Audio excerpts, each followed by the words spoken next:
Okay, let's unpack this. Today we're doing a deep dive into Genesis chapter 46.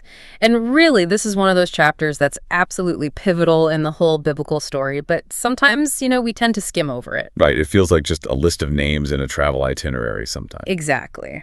But it's documenting this huge moment. Jacob, who is now Israel, packing up his entire family, all his possessions, and leaving Canaan, the promised land, to go down into Egypt. And that move itself, leaving the promised land, feels massive, doesn't it? Given the covenant promises tied specifically to Canaan, it seems almost like a violation even with a famine going on. It's absolutely fraught with theological tension. That's why we're calling it a hinge moment. Our goal here is to look beyond just the travelogue. We want to dissect it as this profound turning point, theologically, emotionally, culturally. So we're looking at God's direct intervention, Jacob's own mindset, which must have been incredibly fragile. Definitely fragile. Then there's this meticulous census, that stunning reunion between Jacob and Joseph, and maybe most fascinatingly, Joseph's incredibly shrewd political move to get them settled strategically. This chapter really sets the stage for the next 400 years of Israel's story. We need to dig into the history, the spiritual side, the social dynamics all at once. Like, why did the Egyptians despise shepherds so much? That cultural detail becomes key, doesn't it? It's crucial. It connects directly to what you might call the unseen spiritual battle happening, the fight to preserve the identity, the very existence of this family who carries the covenant promise. So the fate of everything God had promised seems to hang in the balance right here in Jacob's decision and God's response. That's the core of it. Let's dive in. Okay, so the story starts with Jacob actually setting out. He gathers everything, but then almost immediately, he stops. He gets to Beersheba, right there on the southern edge of Canaan, and he offers sacrifices. Right. Stop. Joseph sent the wagons. The invitation is clear. Why a pause for a ritual? Well, that pause, that ritual act, it speaks volumes about Jacob's state of mind. He's deeply cautious, maybe even fearful. He needs confirmation, divine confirmation. Because leaving the land feels wrong. Exactly. Psychologically, he's troubled. This is the land promised to Abraham, Isaac, and him. And crucially, he knows his own father, Isaac, was explicitly told by God not to go to Egypt during a famine back in Genesis 26. Oh, right. So for Jacob, crossing that border must feel like he's directly disobeying a known command given to his father. Precisely. It feels like a potential covenant violation. He's essentially asking, okay, I have the provision from my son, the invitation from Pharaoh, but is this move actually sanctioned by God? He needs that higher approval. And choosing Beersheba for this.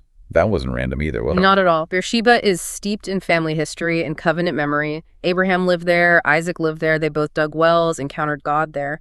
It was a place associated with covenant renewal. So by sacrificing there to the God of his father Isaac, he's plugging into that history. He's grounding himself in the past promises before stepping into this really uncertain future. It's an act of seeking, almost desperately, anchoring himself before making this huge, likely permanent move. He understands the gravity. Seeking God's okay over just practical survival. And God does answer. But interestingly, not during the day, not in the hustle, but in a night vision. Yes, the visions of the night. That often signals a very personal, focused, intimate kind of communication from God. And notice how God addresses him. Jacob. Jacob. That double call. That repetition, it's powerful. It conveys intimacy, urgency, deep concern. We see it elsewhere, like with Abraham or Moses at the burning bush. It shows God meeting Jacob right in his anxious state, fully aware of his inner turmoil. And here's where it gets really interesting. Like you said, God's very first words cut right to the heart of it. Fear not to go down into Egypt. It confirms Jacob wasn't just hesitant. He was genuinely afraid. Afraid of leaving the land, afraid of the unknown, maybe afraid this whole move would somehow nullify God's promises to his family. So God gives him this direct command, don't be afraid, like an antidote. Exactly. And then he immediately follows it up with 4 incredible promises that systematically dismantle every single one of Jacob's fears. The theological ones, the personal ones. Okay, let's break those down. What's the first one? The first addresses the core covenant concern. I will there make of thee a great nation. The emphasis is on there in Egypt. Right. That's the paradox we talked about. The promise of becoming a great nation, central to the Abrahamic covenant, is going to happen outside the promised land. It completely flips the expected narrative. God is saying the path to fulfilling the promise right now involves this detour, this seeming exile. Egypt, the place they're going for survival, is actually the divinely intended incubator for their national growth. Wow. So sometimes the necessary growth happens in the unexpected, maybe even uncomfortable place. That's a huge theological point here. Multiplication sometimes requires conditions, maybe isolation, maybe pressure that the original promised environment couldn't provide at that specific time. So Egypt becomes the cradle. What's the second promise? That must have been crucial for the journey itself. Absolutely crucial. It's the promise of divine presence. I will go down with thee into Egypt. For Jacob, who has this history of wrestling with God, feeling distant at times, this is immense comfort. God's presence isn't tied to the geography of Canaan. Exactly. The covenant relationship is portable. God is saying, my faithfulness isn't stuck to the soil. I am with you wherever you go. For a man heading into a foreign land, possibly feeling very alone despite his large family, that promise of accompaniment is everything. Okay, and the third promise, that must have eased worries about this being a permanent abandonment of Canaan. Yes, it addresses the long-term future. I will also surely bring thee up again. The language in Hebrew is emphatic. It's a guaranteed return. So that works on two levels, right? Precisely. In the short term, it assures Jacob his desire to be buried back in Canaan with his fathers will be fulfilled. His bones will return. That's culturally and spiritually huge for him. But the massive long-term implication is the foreshadowing of the Exodus. This promise looks ahead 400 years to the national redemption, when millions of his descendants will be brought back up out of Egypt. It frames this entire move as a temporary sojourn, not a final destination. And the fourth promise. This one feels intensely personal, almost like the final piece needed to calm his heart. It really is. It speaks directly to the grief he's carried for over 20 years. Joseph shall put his hand upon thine eyes. The act of the closest relative at death. Yes, the final act of love and respect, closing the eyes of the deceased. God is promising Jacob not just that he'll see Joseph again, but that he will have a peaceful death, reconciled with his most beloved son who will perform this final duty. So it resolves the trauma of believing Joseph was dead. Completely. It transforms the fear of dying alone and unreconciled in a foreign land into a guarantee of ultimate personal closure and peace. You can't overstate the psychological weight of that promise. It's the final assurance he needs to move forward in faith. So, with God's green light at Beersheba, Jacob's fears are addressed, his spirit is renewed, and he rose up.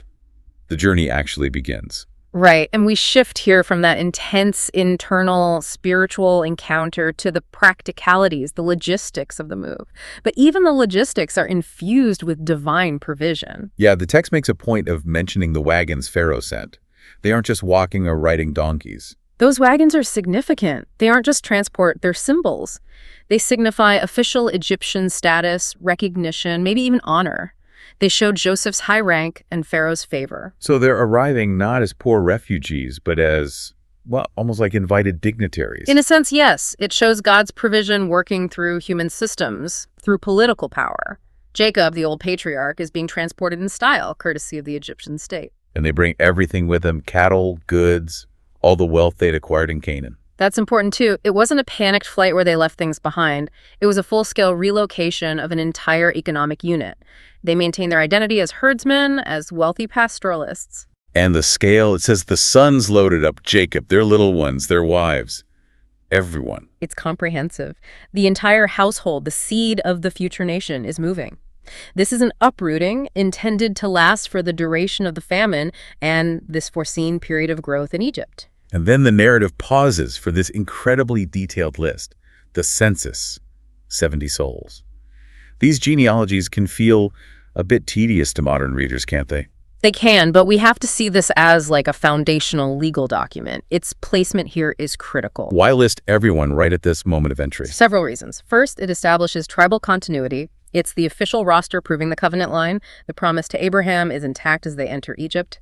Second, it has legal implications for inheritance and eventually for claims when they return to the land. It's the founding charter. Like a snapshot of the founding fathers and mothers of the nation. Exactly. And third, it serves as the ancestral memory. This list will be preserved, defining who belongs to this covenant people. Okay, and the number? 70. That feels deliberate, not just a random count. Oh, absolutely deliberate. 70 in the Bible often symbolizes completeness, fullness, maybe even universality or divine order. Think about the 70 elders later appointed, or even the 70 nations listed back in Genesis 10. So Israel, even as just this family group entering Egypt, is being presented as a complete entity. Yes, symbolically, they represent a whole. It's like saying, here's the foundation complete and ready for the growth God promised. It mirrors the fullness of the nations, suggesting Israel's eventual role among them. It's a statement of nascent national identity. Let's look inside the list itself. It's not just names. There are some interesting inclusions and maybe omissions. Right, the details matter. For instance, it includes and Onan, Judah's sons who died back in Canaan because of their wickedness. Why include them if they're already dead and, frankly, didn't have a great record? Their inclusion maintains the historical integrity of the family line. It acknowledges the past, the failures, the losses, but shows they are still part of the family history even if their lines didn't continue. It doesn't whitewash the past. Okay. And it also mentions daughters. Dinah is listed, and Sarah, Asher's daughter. Yes, and that is unusual for ancient genealogies, which were overwhelmingly male-focused. Mentioning Dinah and Sarah specifically highlights that God's view of the covenant family, the continuity, includes women. Their presence matters to the story. That's a really significant point. And then there are Joseph's sons, Manasseh and Ephraim. They weren't exactly pure Hebrew, were they? No, their mother was Asenath, the daughter of an Egyptian priest of On. Yet they are fully counted here as part of Jacob's lineage, part of Israel. What's the significance of that? It's huge. It establishes right from the beginning a principle of inclusion based on covenant relationship, not just strict ethnicity or bloodline. It foreshadows that belonging to God's people isn't solely about parentage. It incorporates those brought in even from a pagan background through faith and adoption into the family promise. Grace is already at work here. So this dry list is actually packed with theology. It's showing the initial fulfillment of God's promise to multiply Abraham's descendants. From one man, Jacob, we now have this documented foundation of 70 souls. It's the tangible evidence, the head count, proving God is keeping his word. It shows his providence working through family, through survival, right as they stand on the threshold of this new chapter in Egypt. It's a monument to faithfulness. Okay, before the big reunion happens, this is interesting little detail. Jacob sends Judah ahead to meet Joseph and get directions to Goshen. Judah, not Reuben, the firstborn. That choice of Judah is incredibly significant. It signals a real shift in leadership within the family dynamics. Reuben, the firstborn, had disqualified himself earlier with his actions. Simeon and Levi, the next two, had proven themselves violent and unreliable in the incident at Shechem. But Judah, he's had quite the character arc, hasn't he? He really has. This is the same Judah who originally suggested selling Joseph into slavery, but more recently, standing before Joseph, whom he didn't recognize, he showed profound change. He passionately pleaded for Benjamin's life and even offered himself as a substitute slave. Right, that moment of self-sacrifice. Exactly. It demonstrated transformation, responsibility, advocacy for the family. So sending Judah ahead now shows he's regained trust, he's seen as reliable, mature, he's the practical organizer, the one sent to make the arrangements. And it foreshadows his tribe's future role, too. Absolutely. It points towards the future prominence of the tribe of Judah, the line from which King David and ultimately the Messiah would come. His journey from complicity in selling Joseph to becoming the trusted forerunner here is a powerful underlying theme. Okay, so Judah goes ahead, arrangements are made, and now we get to the reunion itself in Goshen. This has to be the emotional peak of the entire Joseph story, really, decades in the making. It is pure catharsis. The text says Joseph prepared his chariot itself, a symbol of his incredible Egyptian status and power, and he went up to meet Israel, his father. And the description is so moving. Joseph fell on his neck and wept on his neck a good while. That phrase, a good while, is key. It's not a quick formal hug. This is prolonged weeping. It suggests an overwhelming release of emotion held back for 22 years. All the grief, the separation, maybe guilt on Joseph's part, certainly relief, fear on Jacob's part. Yeah. Just pouring out. Imagine it. For Joseph, it's seeing his father again after being ripped away as a teenager, resolving all the trauma and perhaps guilt over his youthful dreams that sparked the jealousy. For Jacob, it's the undoing of decades of believing his favorite son was brutally killed. Seeing Joseph alive shatters that foundational grief. It's the healing of the family's deepest wound. It validates the whole terrifying journey down to Egypt. It proves God's providence was real, that Joseph's suffering had a purpose, and that Jacob's own suffering wasn't meaningless. And Jacob's response is just, wow, now let me die, since I have seen your face and know that you are still alive. That sounds dramatic. Is he actually wishing for death? I don't think so. Not in the sense of despair. It's more like a declaration of ultimate contentment. It's like saying, my life's purpose is complete. My deepest sorrow has been turned into the greatest possible joy. I have seen God's faithfulness in preserving you, and now I can rest. Similar to Simeon in the New Testament seeing the baby Jesus. Very similar energy. Now I can depart in peace. Jacob is saying, I've reached the pinnacle of relief and fulfillment. Seeing your face, knowing you're alive, resolves everything. It brings closure to his life's greatest tragedy and fulfills that personal promise God gave him back at Beersheba, the promise of reconciliation and peace. Okay, so the emotional peak is reached, the tears are shed, and Joseph immediately snaps back into administrator mode. He doesn't just linger in the reunion, he starts planning the next crucial step. Yes, his focus shifts instantly to securing their future, their safety, their identity. He knows they need to be formally presented to Pharaoh, not just for protocol, but to secure a specific place for them to live. And his target is Goshen. Why Goshen specifically? The text later describes Goshen as the best of the land, particularly suitable for livestock. It was fertile, well-watered pasture land, likely in the eastern Nile Delta, perfect for their large flocks. But just as importantly, maybe more importantly, it was geographically somewhat separate from the main centers of Egyptian population and power. Isolation was key. Isolation was the strategic goal. Joseph understands Egyptian culture. He knows that proximity to the dominant, sophisticated, and frankly pagan Egyptian society poses a huge threat to his family's distinct identity and faith. And his method for achieving this isolation is brilliant, almost counterintuitive. He tells them exactly what to say to Pharaoh. Right, he instructs them. When Pharaoh calls you, tell him, your servants have been keepers of livestock from our youth even until now, both we and our fathers. Emphasize the shepherding. Why? Because, as Joseph explicitly states, that you may dwell in the land of Goshen, for every shepherd is an abomination to the Egyptians.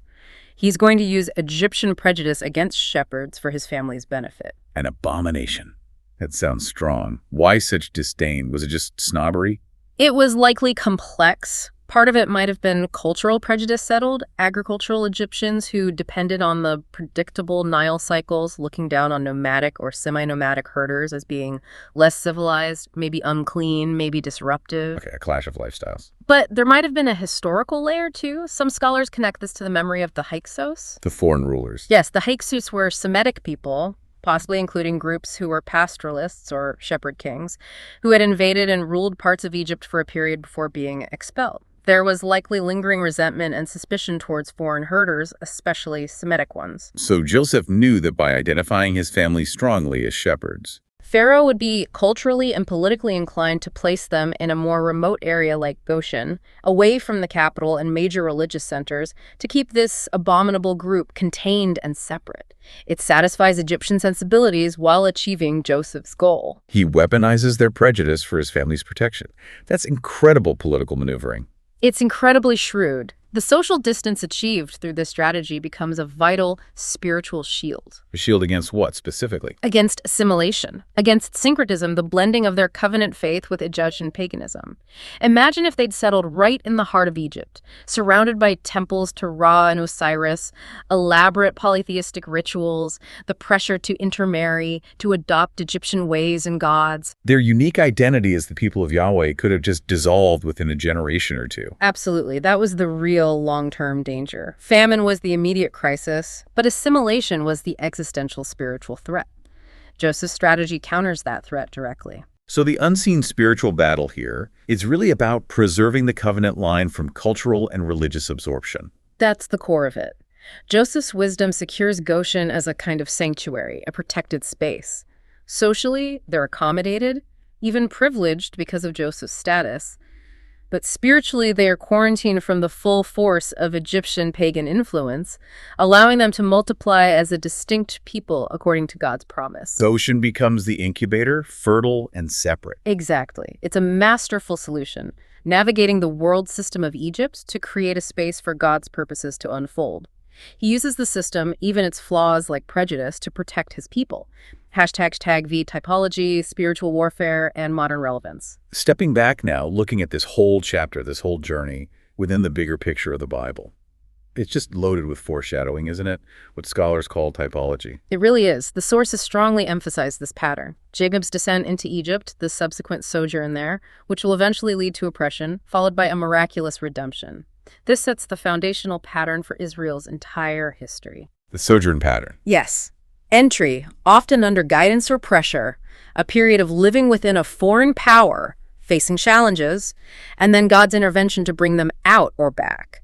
It becomes a recurring theme, a theological template for understanding God's dealing with his people in times of displacement or exile. And Joseph himself. He stands out as such a clear prefigurement of Christ. One of the clearest in the Old Testament. You see so many parallels. Rejected by his own brothers, his own people. Sold for silver. Falsely accused, suffers unjustly, but then is exalted to the right hand of power in a mighty empire. And from that position of authority, he becomes the savior, the provider, the one who offers bread, life to his family, and indeed the known world during a time of deadly famine. The parallels are striking. He mediates life for those who had rejected him. Exactly. His story powerfully points forward to Jesus Christ's rejection, exaltation, and role as the ultimate provider of spiritual life and salvation. And Goshen itself.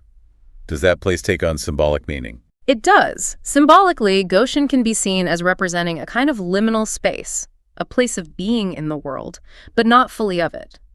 For believers, it can represent that state of living faithfully amidst a culture or environment that doesn't share our values or beliefs. A place of protected distinctness. Yes, a place where God nurtures his people, allows them to grow, even when they're outside their home territory or spiritual comfort zone.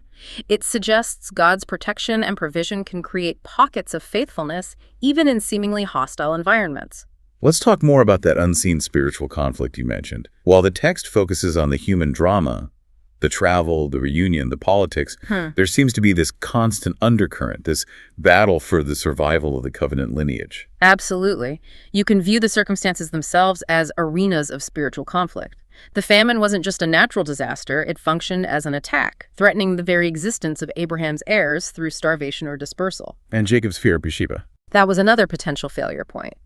Paralyzing fear, driven perhaps by spiritual opposition, could have prevented the move, leading to disaster in Canaan.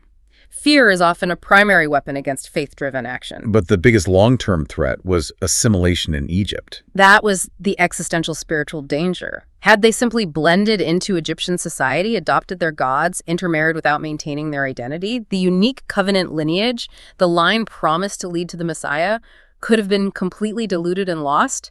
That would have been a catastrophic spiritual defeat. So God's intervention at Beersheba and Joseph's strategic wisdom in securing Goshen, these were decisive victories in that unseen war. Yes. God's direct word overcame Jacob's fear, and Joseph's spirit-guided, or at least providentially guided, political acumen countered the threat of assimilation. Together, they secured the physical survival and the spiritual distinctness necessary for God's long-term plan, ensuring the line of Judah remained intact. The whole chapter is a case study in divine preservation against multiple threats. Okay, so bringing this down to us today, what does Genesis 46 mean for us? If we're facing a major life change, maybe a job loss, a move, a scary diagnosis, entering a new season, what can we learn from Jacob's experience? Well, Jacob's stop at Beersheba models that need for seeking spiritual confirmation, for pausing to connect with God, especially when facing fear and uncertainty in big transitions. It tells us it's okay, even necessary, to seek that divine assurance before plunging ahead. And Joseph's actions show that faith and practical wisdom go hand in hand. Definitely. Joseph didn't just pray, he planned meticulously. God often works through our careful thought and strategic action. And of course, the reunion scene powerfully underscores the importance and the deep healing power of family reconciliation. Think about it. Jacob couldn't really find peace, couldn't die content, until that broken relationship was restored. That's powerful. And what about on a larger scale? Culturally, nationally, does the Goshen strategy have relevance today? I think it speaks volumes, especially to experiences of diaspora communities, immigrants, or any minority group navigating life within a dominant culture. There's always that tension. How much do you adapt to survive and thrive? Versus how much do you need to maintain separation to preserve your core identity, your faith, your values? Finding that balance. Yes. And Joseph's story shows that sometimes using existing structures, political systems, cultural distinctives, boundaries can be a legitimate and wise way to secure refuge, protect vulnerable people, and create space for a community's identity to flourish. It suggests that strategic separation isn't always negative. Sometimes it's necessary for preservation and growth. So it gives us a framework for thinking about engagement versus protection in our own contexts. Hashtag tag outro. When you pull it all together, Genesis 46 really shows us that God's faithfulness, his covenant promises, they aren't confined to one place, not even the promised land itself at that moment. He guides his people through fear, through uncertainty, often using very human means like Joseph's political skill, even leveraging cultural realities like Egyptian prejudice to achieve his divine ends. A fearful patriarch and his vulnerable family go down into Egypt. And through divine providence and human wisdom, they are set up not just to survive, but to become the foundation of a great nation, securely incubated in Goshen. Jacob had to leave the land God had promised him, go towards what seemed like exile, Egypt, all for the sake of preservation and ultimately multiplication. That detour was the necessary path to growth. Which leaves us with a final thought to chew on. If God's pathway to fulfilling his promises in our lives sometimes involves a detour, maybe a temporary move into a situation that feels unfamiliar, dependent, uncertain, maybe even a bit like in Egypt, what Egypt-like situation might you, listening right now, be hesitant to enter? Could it be that the very place you're avoiding out of fear is actually the necessary environment, the incubator for your greatest future growth, personally or spiritually? Something to think about as you navigate your own journey.